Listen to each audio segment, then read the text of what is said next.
दोस्तों, राजस्थान उत्तर मैट्रिक छात्रवृत्ति योजना में जो भी स्टूडेंट फॉर्म फिल कर रहे हैं, उनके सामने अभी काफ़ी सारी समस्याएं हो रही है। हालांकि काफ़ी स्टूडेंटों ने फॉर्म फिल कर भी दिया है, लेकिन अभी भी बहुत सारों के साथ में ये वाली समस्याएं हो रही हैं कि उनका फॉर्म अप्लाई नहीं हो पा रहा है।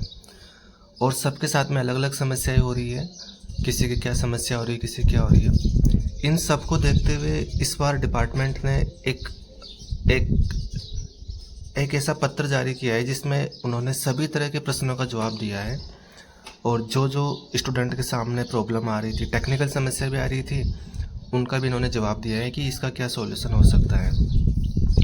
टोटल इन्होंने इस वाले लेटर में 21 ऐसे प्रश्न हैं जिनका जवाब दिया है। तो 21 प्रश्नों का जवाब मैं आपको पढ़ के बताऊंगा कि इनका क्या क्या जवाब हो सकता है। अलग अलग प्रश्न हैं, अलग अलग समस्याएं हैं, और उम्मीद है इसमें सभी तरह की जो समस्याएं हैं जो आप देख पा रहे होंगे, सबका इसमें समाधान निकल जाएगा। और ये सारी समस्याएं जो अप्लाई करने से लेकर के आपके बैंक में पैसे आते हैं तब तक के लिए जो जो समस्याएं होती है, सभी का इसमें जवाब है। और ये खुद विभाग ने डाला है, इसलिए ऑफिशियली है। तो ये वाले क्वेश्चंस की लिस्ट एक बार ज़रूर देखें। ये वीडियो थोड़ा लंबा हो जाएगा क्योंकि 21 प्रश्नों का जवाब पढ़ना थोड़ा लंबा वीडियो हो जाएगा, इसलिए मैं इसका 2 पार्ट बनाऊंगा। ये फर्स्ट पार्ट है, इसमें मैं 10 प्रश्नों के जवाब बताऊंगा, फिर अगले वीडियो में बाकी 11 प्रश्नों के जवाब मैं आपको बताऊंगा। पहला क्वेश्चन से है कि यदि डिवाइस में कैप्चर्ड सक्सेस दिखा रहा है लेकिन ऑथेंटिकेशन फेल आ रहा है तो क्या करें। ये समस्या आ रही है किसी के साथ में, फिंगरप्रिंट करते वक्त की सक्सेस दिखा रहा है लेकिन ऑथेंटिकेशन फेल आ रहा है। तो सबसे पहले सुनिश्चित करें कि आपके नोडल ऑफिसर की एसएसओ आईडी एवं डिवाइस ऑथराइज rajasthan.government.in पर रजिस्टर्ड हो। जैसे कि आपकी कॉलेज होती है तो कॉलेज के नोडल ऑफिसर होते हैं स्कॉलरशिप पोर्टल पर। तो अगर उनके साथ में समस्या आ रही है कि कैप्चर तो सक्सेस हो रहा है लेकिन फिर भी ऑथेंटिकेशन फेल आ रहा है, तो या तो जो नोडल ऑफिसर है उनकी एसएसओ आईडी रजिस्टर्ड नहीं है अभी तक, तो पहले उनकी एसएसओ आईडी रजिस्टर्ड करवाना पड़ेगा। उसके बाद में ये समस्या ख़त्म हो जाएगी। यदि इसके बाद भी समस्या बनी रहती है तो अपनी एसएसओ प्रोफाइल में जाकर निम्न बिंदुओं की जांच करें। आधार नंबर अपडेट हो, बायोमेट्रिक लॉक नहीं हो, बायोमेट्रिक उसी कैंडिडेट का दिया जा रहा हो, नोडल ऑफिसर सही चयनित हो, फिंगर भी चेंज करके देखें। तो फिर भी अगर ये वाली समस्याएं क्रिएट होती है तो फिर उसका सॉल्यूशन भी इन्होंने बाद में दिया है। अगला क्वेश्चन से है कि एसएसओ में एसजेई स्कॉलरशिप पर क्लिक करते ही बैक टू एसएसओ हो जाता है, क्या करें। ऐसी स्थिति में इंस्टीट्यूट के नोडल ऑफिसर को अपनी एसएसओ प्रोफाइल चेक करनी चाहिए तथा उसमें आधार नंबर अपडेट करवाने चाहिए। ये वाली प्रॉब्लम किसी इंस्टीट्यूट के साथ में हो रही थी शायद, तो उसके लिए इन्होंने जवाब तैयार किया है कि ऐसी स्थिति में इंस्टीट्यूट के नोडल ऑफिसर को अपने एसएसओ प्रोफाइल चेक करना चाहिए तथा उसमें आधार नंबर अपडेट करवाना चाहिए। क्वेश्चन नंबर 3 है, यदि फॉर्म में सबमिट का ऑप्शन नहीं आ रहा। ये वाली प्रॉब्लम बहुत सारों के साथ में हो रही थी कि फॉर्म में सबमिट का ऑप्शन नहीं आ रहा, और काफ़ी स्टूडेंट तो पूछ भी रहे थे कि इसका क्या सॉल्यूशन है। यदि फॉर्म में सबमिट का ऑप्शन नहीं आ रहा और केवल क्लोज का ऑप्शन दिखाई दे रहा है तो क्या करें।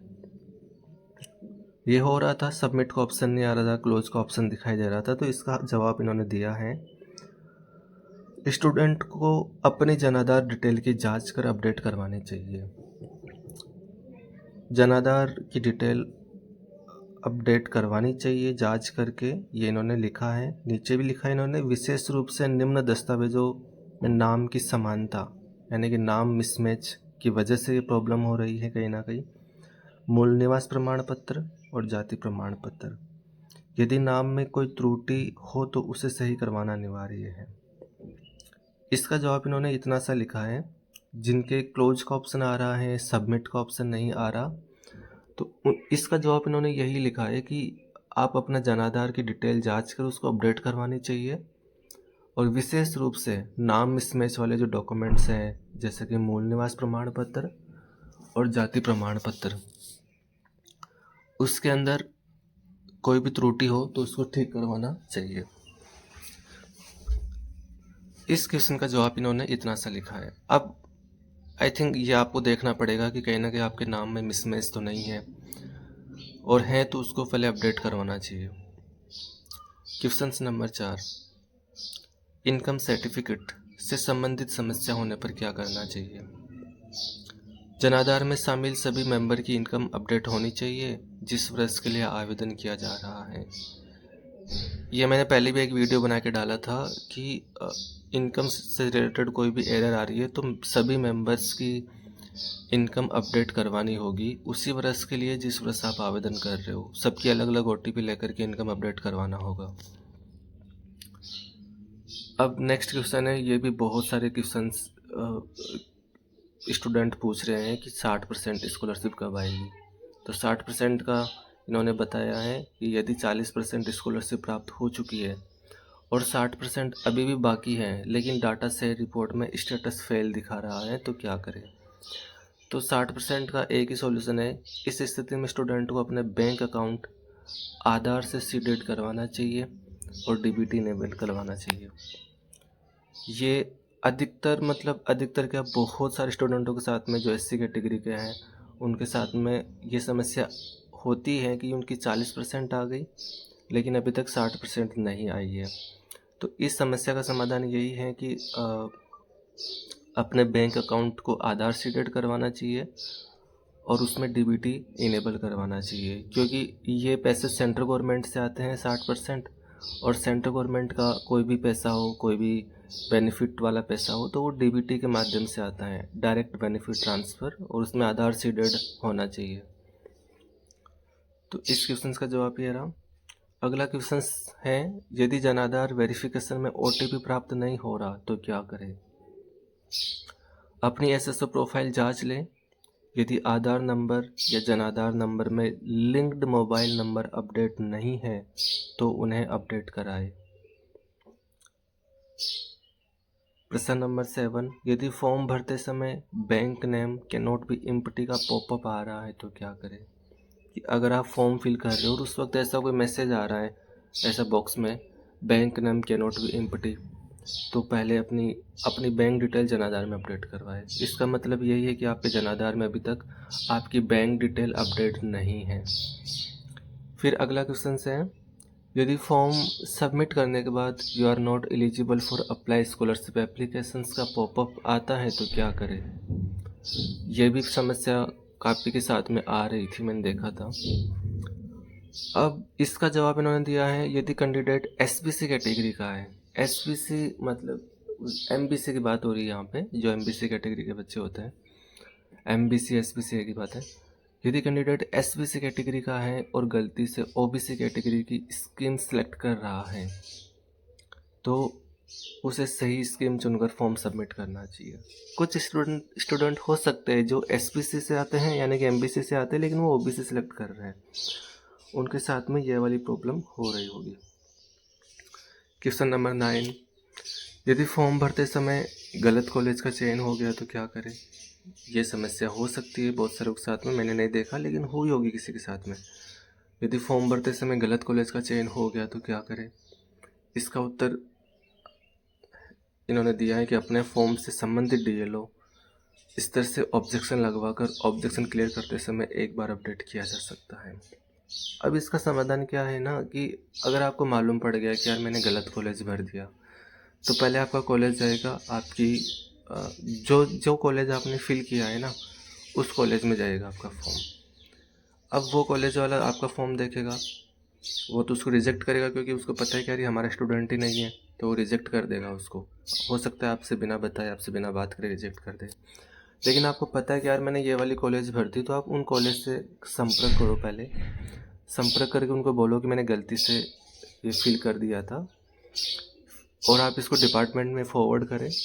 फिर डिपार्टमेंट की जो DLO ID होती है, पहले वेरीफायर वाली ID होती है, पहले वेरीफायर वाली ID से वेरीफाई होता है, उसके बाद में DLO ID से वेरीफाई होता है। तो DLO ID से फिर ऑब्जेक्शन लगवा करके आप इसको क्लियर करवा सकते हो।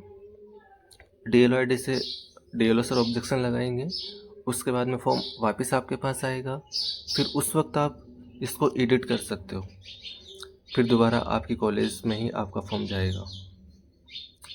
क्वेश्चंस नंबर 10 है, यदि Aadhaar number in income certificate is already mapped with another family member का इश्यू आ रहा है तो क्या करें। ये प्रॉब्लम भी आ रही थी काफ़ी के साथ में, इवन मैंने एक वीडियो बनाया भी था इस पर अलग से।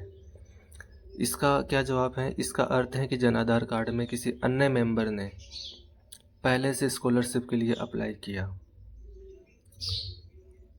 जिस फैमिली मेंबर को जन आधार से स्प्लिट किया गया वह अपनी स्कॉलरशिप प्रोफाइल में जाकर नए इनकम पर्सन का आधार नंबर अपडेट करे। इसका क्या समाधान था कि पहले जैसे आपकी कोई बड़ी बहन है, उसने पहले स्कॉलरशिप का फॉर्म भरा, अब उनकी शादी हो गई, वो ससुराल चली गई, अब उनको आपने जन आधार से अलग कर दिया, आपने स्प्लिट कर दिया उनको, तो उनके साथ में समस्या आ रही है। जब भी कोई छोटा भाई छोटी बहन फॉर्म भर रही है तो ये वाली प्रॉब्लम आ रही है। अब इसका सॉल्यूशन यही है कि बड़ी बहन अपने स्कॉलरशिप प्रोफाइल में जा कर के जो इनकम पर्सन है वहाँ पर आधार नंबर अपडेट करे, वहाँ पर अपने हस्बैंड का डाल दे पिताजी की जगह, तो वो समस्या का सॉल्यूशन हो जाएगा।